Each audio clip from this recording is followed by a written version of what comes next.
Ruth woke me before sunrise by tapping the frame of the cot with the handle of a screwdriver. She did not waste words. She only said, "Get up, Ben's leg is hot again." I rolled out, pulled my boots on, and crossed the machine shed while the generator coughed through another weak cycle. The place we lived in used to be a small feed store with an auto bay built onto the side. Now it was 3 people, a stack of canned beans, 1 backup generator that kept dropping load, and a man on a camp cot with a split leg that was getting worse every hour. Ben had caught the edge of a torn metal panel 2 days earlier while we were pulling sheet roofing off a collapsed barn. It had cut deep along the outer part of his thigh. Ruth had cleaned it the best she could, flushed dirt out, wrapped it, and kept him flat. Yesterday he could still grip my wrist and curse at me. This morning he had a fever, and his whole thigh was swollen hard around the bandage. He was awake. He knew where he was. That gave him a shot if I moved fast and got lucky. If I stayed put and watched the swelling climb, then the decision would get made for us. Nico was already by the workbench, sorting batteries into good and dead piles under a lantern turned low. He looked up when I came over and asked if I wanted the bolt cutters or the pry bar. He asked it in the flat way he did when he was scared and trying not to show it. I took both. He pushed a small canvas bag across the table. Ruth had packed it while I was asleep. 2 empty water bottles, bandages, soap, a hand pump filter, a clean shirt rolled tight, a list of antibiotics written on the back of an old grain invoice. She had written every label name she could remember from the clinics she worked in before the world broke apart. She tapped the paper with 1 finger and said, "Take sealed, ignore fancy, ignore expired only if it's all you find." The map on the bench had 1 spot circled in blue pen, not my mark. I found the map in the glove box of a state pickup last winter.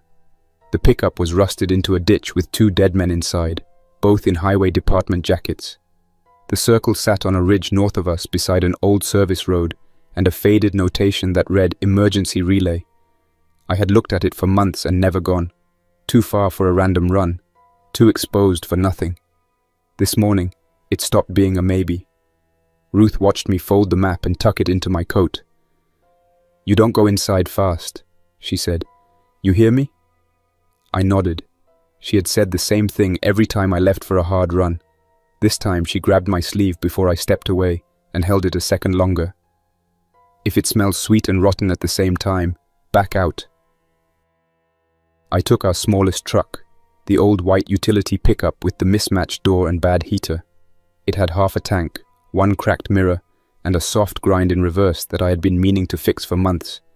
I drove with the lights off until I hit the county road, then kicked them on only where the fog sat thick in the low spots. The farther north I went, the more the road looked untouched. No fresh tire cuts in the mud, no ash piles from roadside camps, no stripped houses close enough to suggest regular scavenger traffic. That should have been good news. Empty roads also meant places nobody came back from. The paved stretch ended at a broken cattle gate hanging off 1 hinge. Past that, the old Forest Service road climbed hard through wet pine and bare oak. I kept the truck in low gear and worked around washouts, roots, and deadfall until the left front tire dropped into a rut deep enough to slam the axle. I climbed out, checked the ground, and saw the whole shoulder had gone soft where rainwater had been eating under it for weeks. I could have burned 20 minutes trying to rock the truck free and risked burying it to the frame. I left it where it sat, took the keys, loaded the bag, and started up the rest of the ridge on foot. The walk changed the feel of the whole run. Inside the truck I had engine noise, steel around me, and the habit of moving. On foot every step started to matter. Wet gravel rolled under my boots. Branches brushed my coat. Water dripped off pine needles and hit leaves with a little click that kept sounding like something shifting in the brush. The road itself showed old money even after years of neglect. Concrete culverts, drainage ditches cut too straight to be logging work, stubs of utility poles buried in young growth. Somebody had built this road to hold weight, not campers and pickups.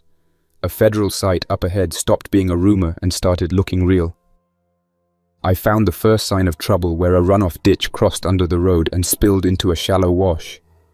Pale chunks were caught in the roots below the pipe. From 10 feet away, it looked like old insulation soaked in mud. Up close, it looked worse. White-grey, waxy, with dirt pressed into it and strands of hair trapped in the surface. Bits of burned plastic, cloth, a corner of what looked like a specimen label. I did not touch it. I stood there and looked uphill where the runoff had come from, then looked down at my boots and stepped over the ditch. Ruth's warning came back clear, sweet and rotten, faint, but there. Another quarter-mile up, I passed a patch of ground where nothing grew. The soil had gone grey and crusted over in broad streaks. 2 empty bags of lime had split open under the leaves. Past them sat the rusted ring of a burn barrel, half buried. No campfire stones, no beer cans, no sign of people trying to stay there. This was work done in a hurry and then abandoned. A little farther on, the trees thinned, and I saw the fence. The place sat low on the ridge, tucked into the slope so the roofs almost blended with the ground. 3 concrete buildings, all 1 story, all built heavy, with dirt bermed up around the sides. A service yard in front. A chain-link fence around the whole lot. 1 gate for vehicles. 1 narrow side gate with a turnstile frame beside it. Behind the main building stood the cut base of an old radio mast. The sign on the fence was faded but readable once I got close enough to squat behind a stump and study it. Spruce Ridge Emergency Relay Annex, United States Army Corps of Engineers. Someone had later painted quarantine in red across the bottom, then tried to scratch it out. I stayed outside the fence and circled downhill first. The lower side was where the runoff went, and that was where the ground turned ugly. The swale behind the buildings was lined with old black waste bags split by weather and animals. Rain had washed the contents apart and packed them into the roots and rocks. White slabs of tissue-like matter, dark cloth, bone pieces, glove cuffs. It took 1 look to understand the pattern. This had been a disposal line after the proper system failed. Men had dumped, burned, buried shallow, then dumped again, when the ground gave up on holding any of it. I covered my mouth with the collar of my coat and kept moving. No birds landed on the roofs. No deer tracks crossed the muddy side of the fence. That got my attention more than the waste. Animals knew bad ground faster than people did. On the back corner of the compound, I found a section where the fence had been flattened years earlier, then patched with wire from the inside. The patch had torn loose at the bottom. The gap was low and ugly, but wide enough to crawl through. I listened for a full minute. No engines, no voices, no scraping, nothing. I put the bag through first, slid under the wire, and came up inside the perimeter with wet pine needles stuck to my sleeves. The yard held an old forklift, 3 fuel drums under a rotted tarp, and a rack of steel shelving that had blown over and rusted in place. The forklift tires had collapsed onto the rims. 1 drum was tipped on its side and crusted with old fuel varnish. The bay nearest me had a half-open door with the lower panel bent inward. Maintenance, best place to start. Tools, filters, maybe spare belts if the place had not been cleaned out already. I crossed low along the berm, stepped around a patch of broken glass, and eased into the bay. The inside smelled like old oil, wet concrete, and dust.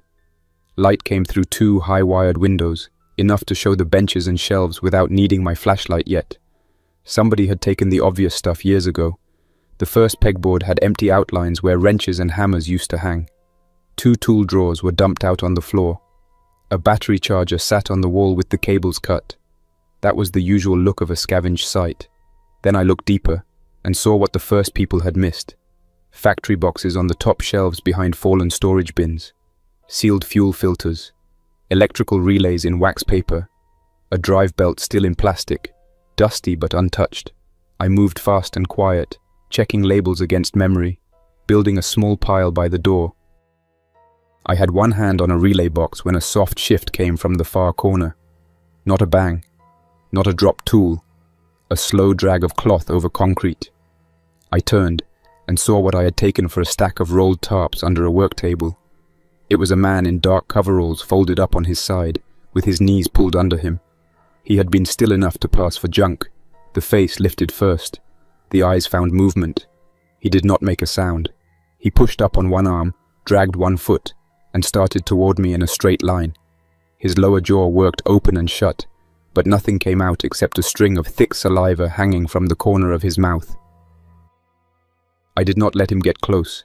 The pry bar was already in my right hand. I stepped left, let him lunge where I had been, and brought the bar down across the side of his head.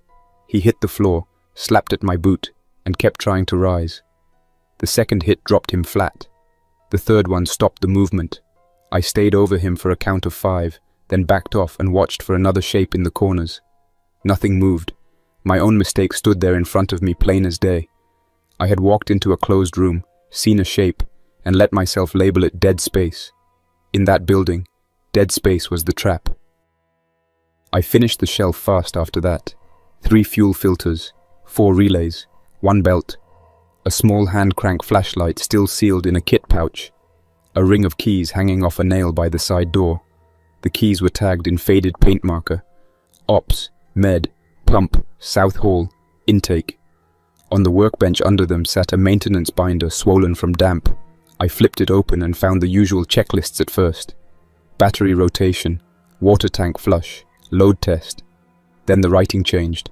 Pages from the first outbreak year, intake count, waste trench cover, temporary isolation wall complete, generator restricted to priority circuits only. One line, written in heavier strokes than the rest, stood out. Do not bring power online unless Wing 2 is sealed. I folded the binder closed and took it with me. That warning could mean a locked door, could mean bad wiring, could mean something else moving when the building woke up. I stepped back into the yard and looked at the layout again. The center building had to be operations. The left block looked like storage or medical. The right side sat lower against the hill and had no windows at all, except narrow wired slits near the roof. If this place had been turned into a holding site, the right side was where the trouble lived. I went to operations first. The operations door was locked, but the first key marked Ops turned clean and opened it. The air inside had been trapped for years. Wet paper, mold, old cleaner, and another smell under it that matched the runoff out back. A reception desk sat in front of a bulletin board covered in curled notices. Most were unreadable. One still showed a federal seal and part of an order moving non-essential staff to another site. Another had red handwriting over typed text. No transfer after dark. Past the desk sat a radio room with stripped racks, 2 offices, a bunk hall, and a records room with cabinet drawers dumped onto the floor. Whoever looted the place had gone for food, batteries, weapons, and easy medicine. Paper stayed where it fell. The records room gave me the first clean answer. On top of a fallen cabinet sat a stack of intake sheets under a clear cover. Subject count, intake status, observation notes. The terms changed from one page to the next, which told me people had been arguing while they wrote. Infected, febrile, conversion case, low response post-acute. One handwritten note had been circled twice. Low response cases remain inactive for extended periods under low heat and limited disturbance. Movement begins on contact, vibration, or warm air change at close range. Another note below it read, keep pipe corridor cold. Another had been added later in rougher writing. We can't keep anything cold now. That explained the man in the bay. Not smarter, not special, quiet, built by conditions, locked in a place with concrete floors, no daylight, and 100 chances to learn that staying flat kept him alive. I checked the offices next. Empty lockers, moldy bedding. One locked desk with nothing but dead pens and a ruined pack of crackers. In the second office I found a floor safe standing open and bare, but beside it sat a cheap flashlight and a clipboard with the last page still legible. Staffing cut again. No resupply. Director requests suspension. Denied. Transfer team overdue. Fuel below minimum. The next line had no date after it. Only 3 words written deep into the paper. Stop intake now. The medical room was across the hall behind a steel door with a keypad and a key cylinder below it. The med key fit the lower lock. The handle moved. The door opened an inch, then jammed. Upper latch still held. Electric release. I stared through the little square window. Shelves inside, boxes, a compact refrigerator, enough to make the trip worth it if I could get in. Enough to get Ben through the next few days if any of it was still sealed. I checked the map on the wall beside the records room and found the generator house connected by a covered passage to the back of operations. I also found the note from the binder replaying in my head. Do not bring power online unless Wing 2 is sealed. I stood there with my hand on the med door and looked down the dim hall toward the windowless right side of the site. I left the med door and went to the generator house. The side door stood crooked on the hinges, propped by a chunk of concrete. The generator inside was bigger than ours and caked with dust. 2 dead batteries sat under the panel. The day tank had maybe a quarter left in it. Not enough to run the site for long, but enough to wake a few circuits for a few seconds if I could get it started. I cleaned the battery posts with emery cloth from the maintenance kit, bridged the better battery to the weaker one, and traced the circuit labels until I found medical storage on a dedicated breaker. That told me the place had been run in slices at the end. Just enough power where somebody needed it. Everything else left dark. The first crank did nothing but grind. The second caught, bucked once, spat dark smoke from the stack, and settled into a rough shake that vibrated up through the concrete floor. The lights in the room flickered amber. Somewhere in the main building a relay snapped. Another one clicked farther away. I threw the breaker marked med and cut the engine off right after. The silence came down hard, and inside it I heard something shift under the floor. Then another sound from deeper in the right side block. Not running, not pounding. Slow movement answering the vibration through concrete and pipe. I crossed back to operations quick and quiet and put the med key in again. This time the door opened. A collapsed cardboard box had blocked the sweep. I kicked it aside and stepped into the room, shutting the door almost closed behind me. The shelves had been hit before but not cleaned out. Lower bins were empty. Upper lockboxes had been ignored. Most people never got this far. I opened cabinets and took what still had intact seals. Oral antibiotics. Injectable broad-spectrum vials in a small foam case. Sterile saline. Dressings. A compact suture kit. Pain tablets. I left anything already opened. Anything damp and anything unlabeled. My bag got heavy fast. I kept sorting. Then the door moved behind me. Not wide. A small push against the edge from the hall. I froze with a bottle in my hand and looked through the grime on the little window. A face rose into view from below the glass. Pale skin, thick around the cheeks and brow, mouth opening and closing without noise. The man on the other side leaned closer and smeared the window with saliva that sat in a heavy line instead of dripping. Another shape slid into the bottom of the frame at floor level, on hands and knees, pressing against the door near the latch. They had not charged the hall. They had come to the vibration and the warm air and stopped right where I was. There was no point trying to force the door. I spun and went to the back service hatch shown on the map. The key marked South Hall opened it on the second try. The hatch led into a utility passage barely wide enough for me to turn around in. Pipes overhead. Bare concrete underfoot. The air in there was warmer than the med room, and the smell hit harder. Old moisture, machine oil, and that sweet rot line under both. I slipped inside, pulled the hatch mostly shut, and used a screwdriver through the inside pull to jam it. The outer door took a harder hit behind me, then another. I got moving. The passage bent left, then dropped into a narrow service hall with grated drains along one wall and red emergency lamps glowing low at ankle height. I kept my boots off the loose grates where I could. The first one showed cloudy water below. The second had a hand under it, fingers hooked through the mesh from beneath, dry and still. I stepped over it and kept my light low. Hand marks covered the wall near the hotter pipes, all of them low, all of them dragged in the same direction. The people who ran this place had learned too late where the quiet ones liked to gather. Warmth, tight corners, metal they could feel through their palms and forearms. A shape moved ahead in the red light, and I lifted the pry bar before I realized it was a living man. He was slumped against the wall in a dark jacket, one hand pressed over his side. His beard was grey and patchy. One eye was swollen half shut. He lifted the other hand and gave me a flat palm. "Don't hit me," he said in a dry whisper.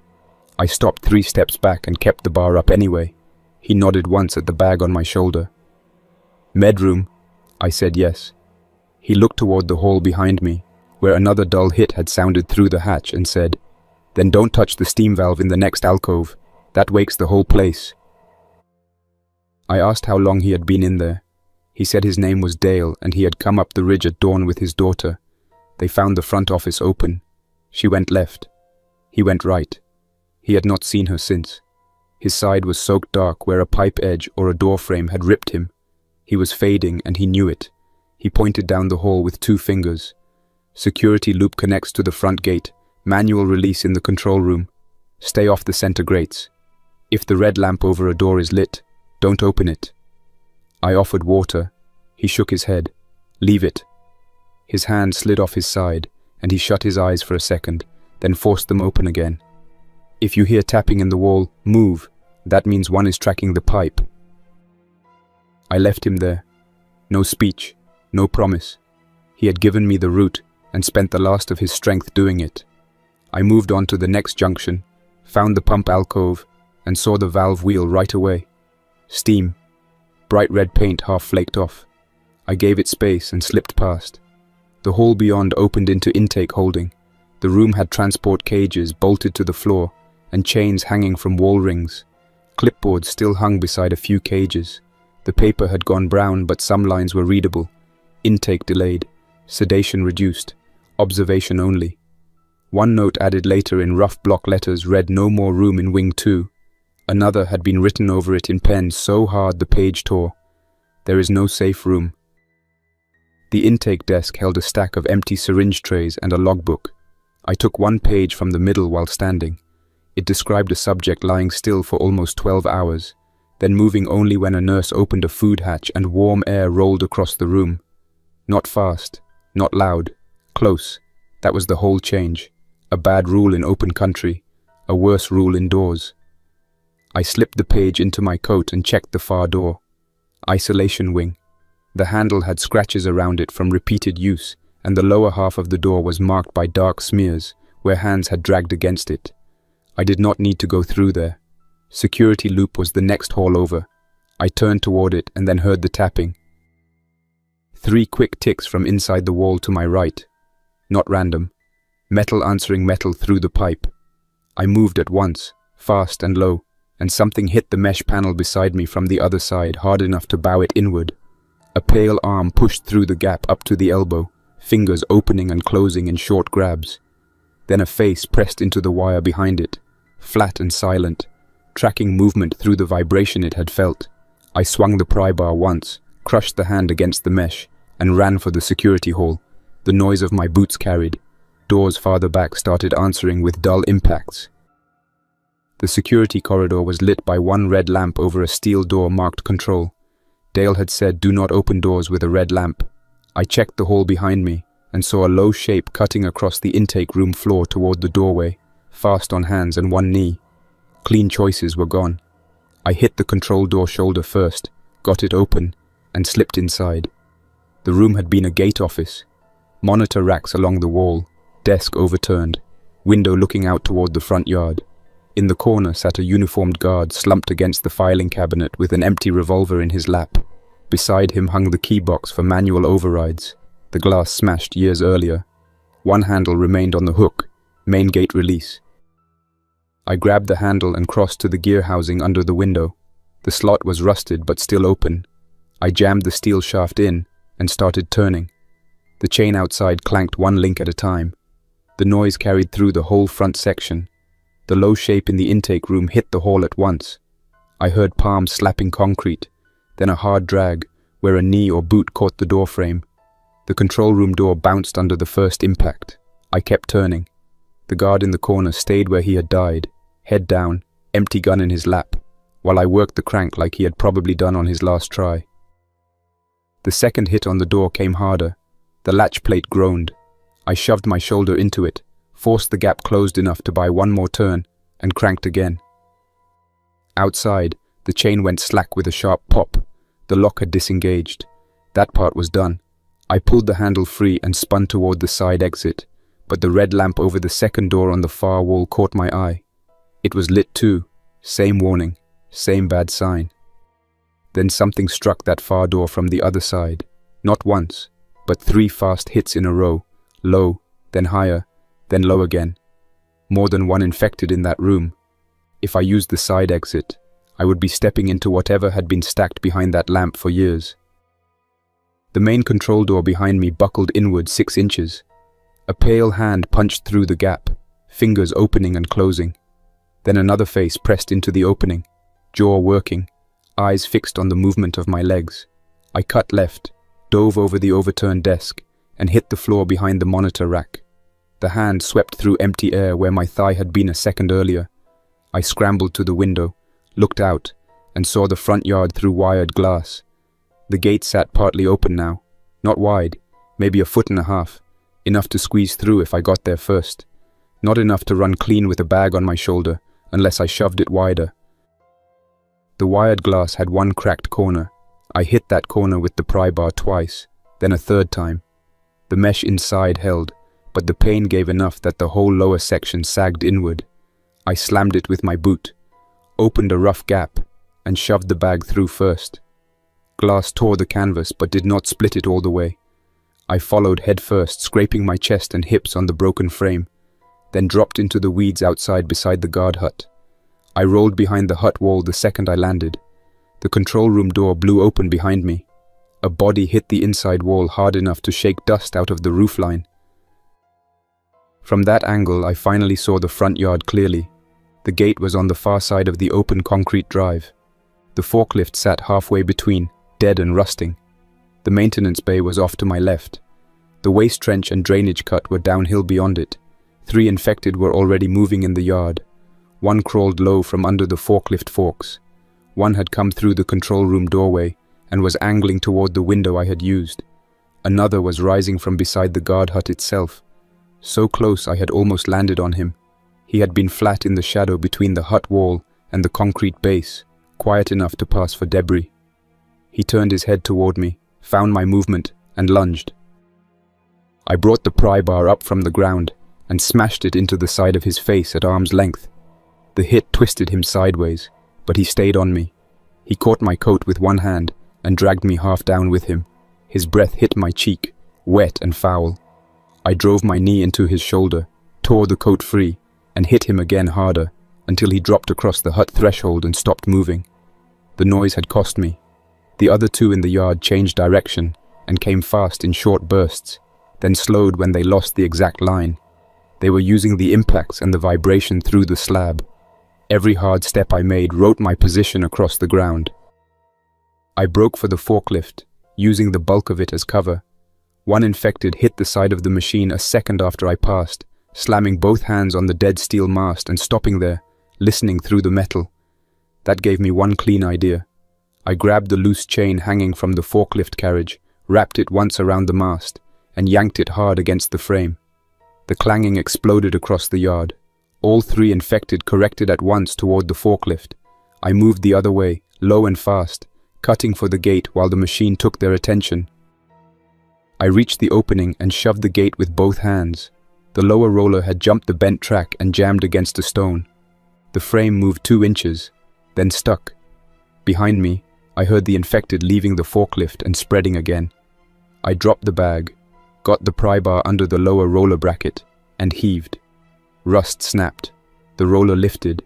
I kicked the stone clear, shoved again, and the gate rolled another foot.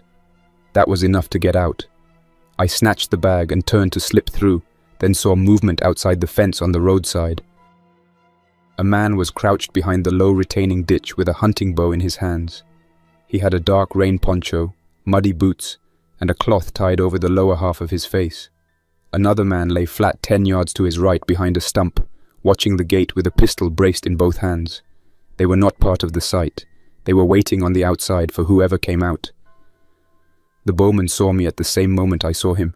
His shoulders came up and the bow tipped. I dropped behind the gate frame on instinct. The arrow snapped through the gap and buried itself in the guard hut wall behind me. That changed the whole run. The site was not only a trap full of infected, it had become a hunting ground for men who knew desperate people would eventually go in after medicine or fuel. The bowman rushed left to cut my line to the road. The man with the pistol stayed down, patient, holding the wider angle. They wanted me pinned between the gate and the yard, while the infected closed from behind. I could not fight both sides in the open. I backed away from the gate, dragging the bag, and cut hard toward the maintenance side again. The bowman fired a second arrow. It skipped off the concrete near my boots and spun into the weeds. The pistol man fired once, low. The shot cracked across the yard and sent every infected into motion at once. More sounds answered from inside the buildings. Doors hit frames. Something banged against sheet metal in the maintenance bay. The pistol man had made the same mistake I would have made if panic got hold of me. One shot had turned the whole compound from a quiet trap into a moving one. I dove through the maintenance bay door and slammed into the workbench. Tools rattled. A shape moved in the far corner where I had left the man in coveralls. Another infected, not him. This one had been folded behind a stack of plastic bins near the air compressor. It rose at the noise and came straight through the narrow aisle.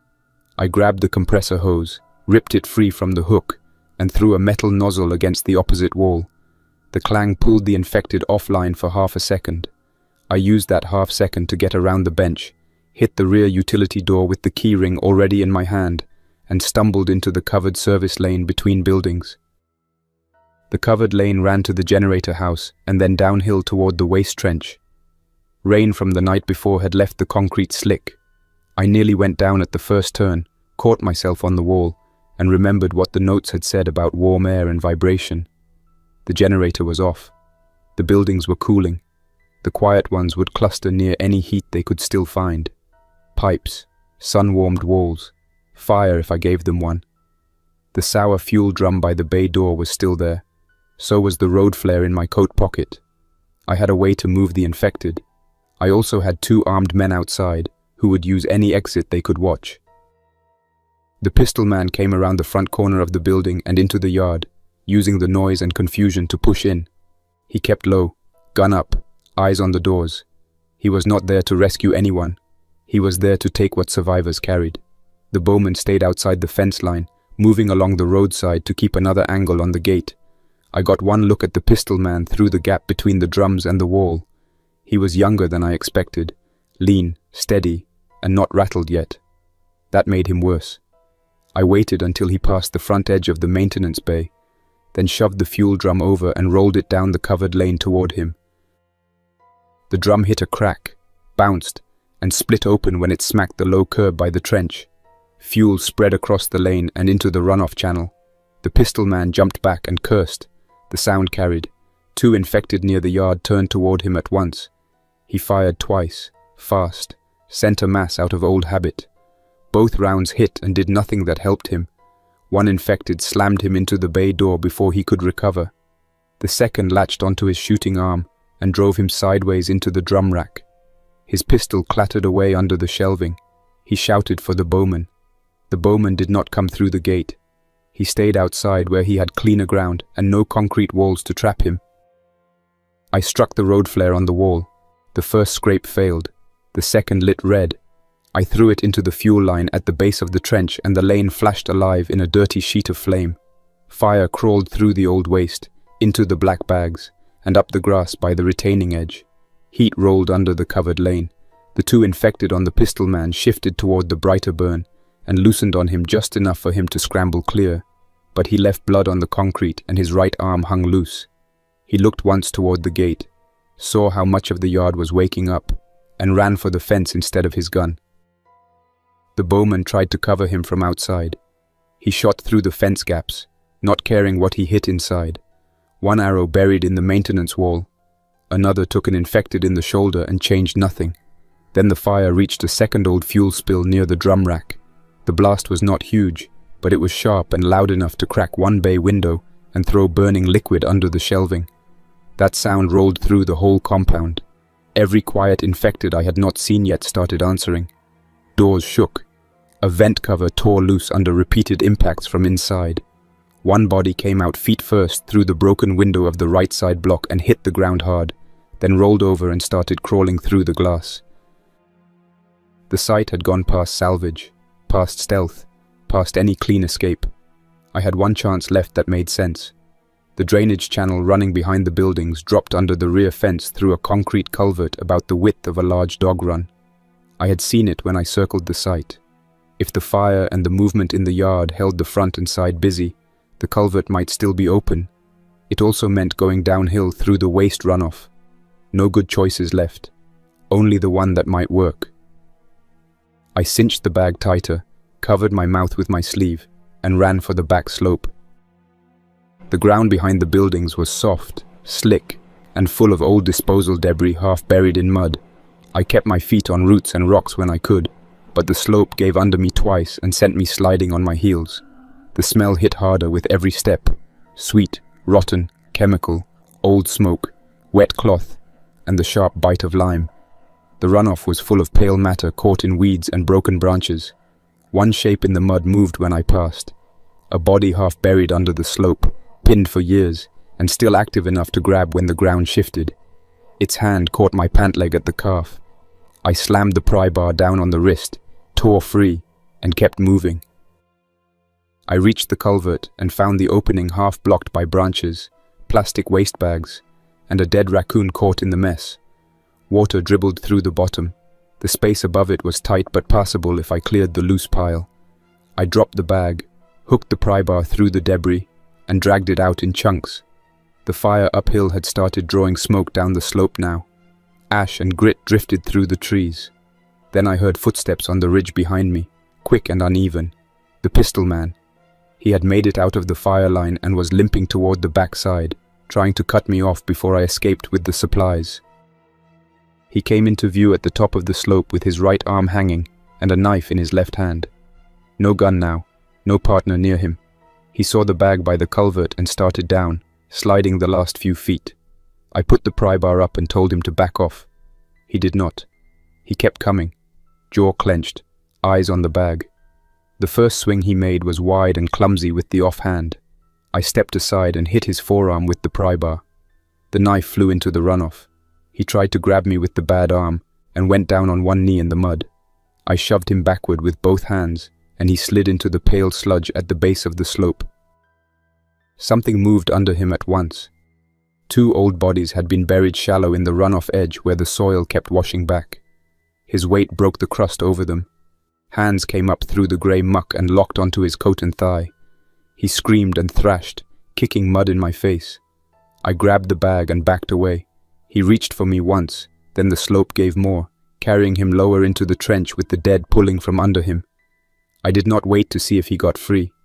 I stuffed the bag into the culvert and went in after it feet first, twisting sideways to fit my shoulders through the upper gap. The inside of the culvert was slick concrete with cold water running under my back. I shoved with my boots, pulled with my elbows, and forced myself through the tightest section while smoke drifted through behind me. Halfway in, something thudded against the outer opening. I froze. A hand reached into the culvert from behind and brushed the sole of my boot. One of the quiet infected had followed the vibration down the slope and found the entrance. The arm kept reaching, fingers opening and closing against empty air. I kicked once, hard, felt bone give under my heel, and pushed the rest of the way through until I dropped out the far end into wet leaves outside the fence line. I came out in the brush 30 yards downslope from the service road, on the blind side of the ridge. From there I could see the tops of the concrete buildings through the trees, and the smoke rolling over them. Fire had spread through the waste trench and into the brush line nearest the maintenance bay. Not a full forest fire yet. The ground was too wet for that. The site itself was burning in patches, enough to make the whole compound louder and hotter than it had been in years. More infected were moving now, drawn into the open by the heat. Some would burn.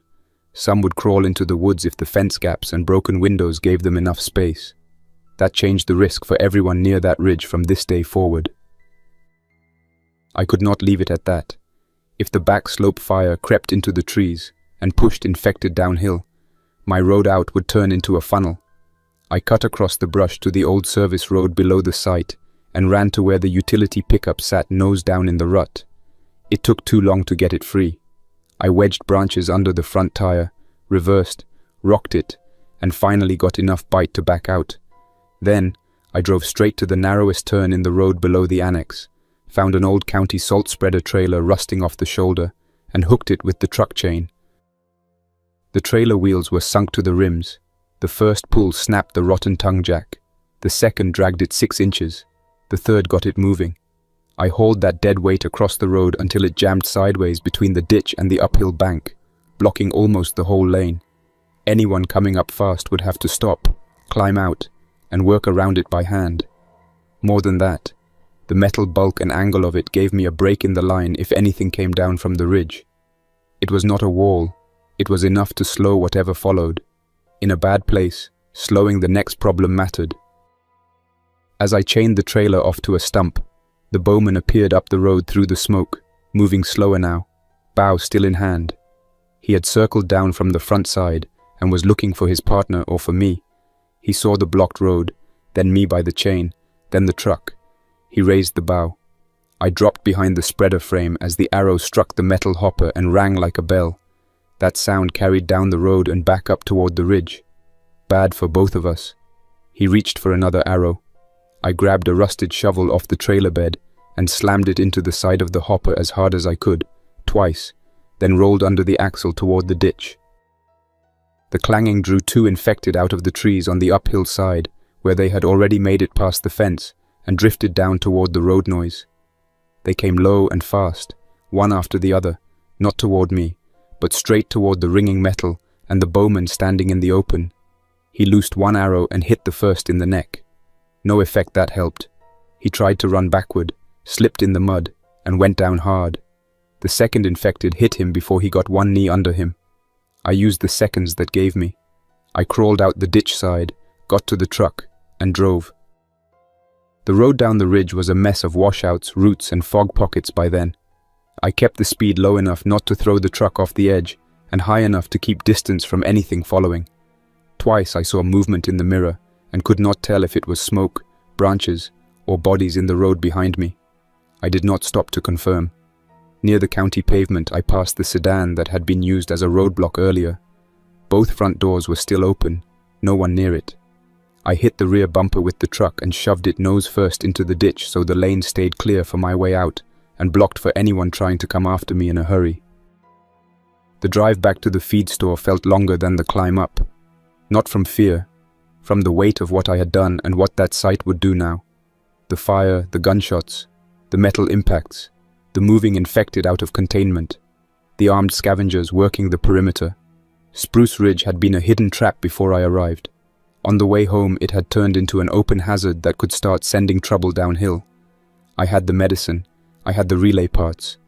I also had news bad enough to force our group into decisions we had avoided for months.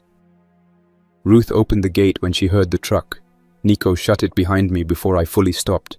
They both saw the torn coat, the mud from the runoff dried grey on my boots, and the burn marks along one side of the bag.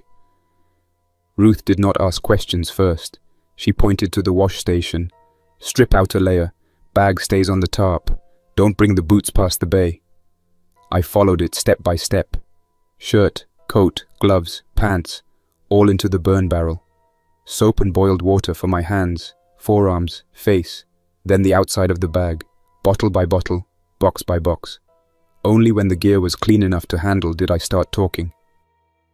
I told them the full run, the quiet infected in the buildings, the notes about warm air and vibration, the armed men outside the fence using the place as a trap, the roadblock on the way back, the fire in the waste trench, the infected spilling into the open from the noise. Nico stopped wiping the relay box halfway through and looked at me with his mouth slightly open.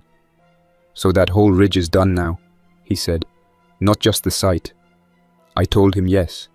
If the fire burned out, the infected that got loose would settle in the low ground and along the road noise.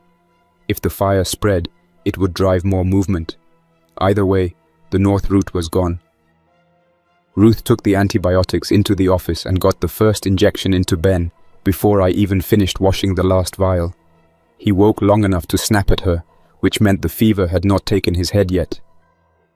Nico and I put the new filter and relay into the generator together while she worked. The old relay contacts had burned black. Another few hours and we would have lost the freezer plug and the radio charger. The new part clicked in clean. The generator coughed, steadied, and held. That solved one problem. The next one landed on us before dawn. A banging started at the outer gate while the sky was still black. Not the hard slam of infected. A measured hit. Metal on metal. 3 knocks. Pause. 3 more. Human. Nico took the roof hatch. I stayed by the loading door with the shotgun. Ruth stood over Ben with a revolver she barely ever touched. Nico hissed down through the hatch that he saw one woman outside the gate with a flashlight held low, and a man leaning against the fence beside her. The woman called out and said the road north was full of smoke and one of her people had not come back from a run. She wanted water and wanted to know if we had seen anyone from the ridge. That was the first direct consequence of the site opening up. The armed men were not the only people using those roads. Small camps, drifters, supply runners, all of them were going to hit the fallout from what happened up there. I did not open the gate. I spoke through the slit in the loading door and kept the shotgun at waist level out of sight. I told her the north road was dead and getting worse. I told her to turn around before daylight and keep away from the Ridge Creek and any runoff ditches below it. She asked what was in the smoke. I said infected and burned waste. No extra words. She asked if her missing man might still be alive. I did not answer that one. She stood there a long time, then said her name was Terry, and she had 3 people camped 2 miles west in an old tractor shed. She said if the ridge was spilling infected, then the west drainage would carry them toward her. That was true. She asked if we were staying or moving. Ruth looked at me. Nico looked at the generator, then at Ben, then back at me. We had food for maybe 12 days if we cut hard. Water was solid. The building was decent. The road north was gone. Unknown infected and desperate runners might start crossing our area within a day or 2. Leaving with Ben in that shape would be slow and ugly. Staying meant getting ready now. I told Terry to wait. Then I shut the slit and we made the decision in less than a minute. We would not move that morning. Ben could not ride a rough road yet. The generator was fixed. The feed store had one good roll-down door, a fenced loading yard, and enough scrap to harden the weak sides if we worked without stopping. The right move was to lock down, treat Ben, watch the roads, and assume the next 48 hours would bring both infected movement and human pressure. Ruth agreed at once. Nico did not like it, but he was smart enough to see the same math. I opened the slit again and told Terry we were fortifying in place. If she wanted to do the smart thing, she and her people would come south now, help work, and sleep inside the fenced yard, not in a tractor shed sitting under the drainage line. She did not answer right away. Then she said she needed 10 minutes to get her people. I gave her 8. That was all I was willing to spend standing at a closed gate with daylight on the way and the North Ridge turning into a moving problem. When she came back, she brought one teenage boy carrying 2 water jugs and an older man with a split lip and a limp. 4 extra hands if they were honest. 4 extra mouths if they were not. We let them into the outer yard only after they dropped packs, turned pockets out, and let Ruth check for bites, deep cuts, and fever. No one had any. Then we put them to work. By full morning, the feed store had changed shape. Nico and the boy, whose name was Joel, stripped the front display racks and bolted them across the side windows from the inside. Terry and the older man, Gus, helped me drag feed pallets, engine blocks, and 2 dead tillers against the chain link gate outside to make a second barrier. Ruth stayed with Ben between work bursts, then came out to sort fuel, count medicine, and lay out water discipline for 6 people instead of 3. No one wasted movement. No one wasted speech. We worked with the clear understanding that the first group running from the ridge would arrive tired, scared, and loud brought the infected. The first proof came before noon. 2 figures stumbled down the county road from the north, both covered in ash, one limping hard, the other waving both arms. Nico saw them first from the roof hatch and hissed down that they were moving too wild. I watched through the slit and saw what he meant. They were not looking behind them. They were looking at us, sprinting the last stretch toward our gate. Panic, noise, bad sign. Then a third figure came into view behind them, low and steady. Then a fourth, quiet, infected from the ridge, following the footfalls and the shouting. Not a full group, enough to turn a gate opening into a disaster if we made the wrong call. I yelled for the runners to cut right into the drainage ditch and get flat. One did. The other kept charging straight for the gate, slamming both palms on the chain link and screaming to be let in. The infected behind him corrected on the impact and closed the last stretch fast. There was no time to argue and no safe way to open. I told him again to get off the fence. He did not. The first infected hit him against the chain before he turned. The noise of that impact carried farther than the screaming had. Terry pulled Joel back from the slit. Nico shut the roof hatch. We held the gate closed and watched the ditch runner crawl away on his belly, while the infected piled onto the man at the fence and then shifted in confusion when the sound stopped. No one spoke for a long moment after that. Then Ruth said what all of us were already thinking. That's the new rule. No one pounds on the fence.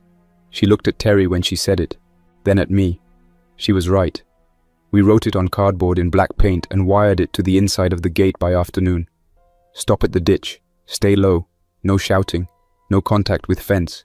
It felt cold. It was also the only way our place stayed a refuge instead of turning into a kill box for every quiet infected drifting down from Spruce Ridge. Ben slept through most of the day. By evening, his fever had dropped another step and the swelling stopped climbing. The medicine was doing something. Outside, smoke from the north came in thinner now, but movement on the road had increased. Not constant. Bursts. A lone runner here, a pair there.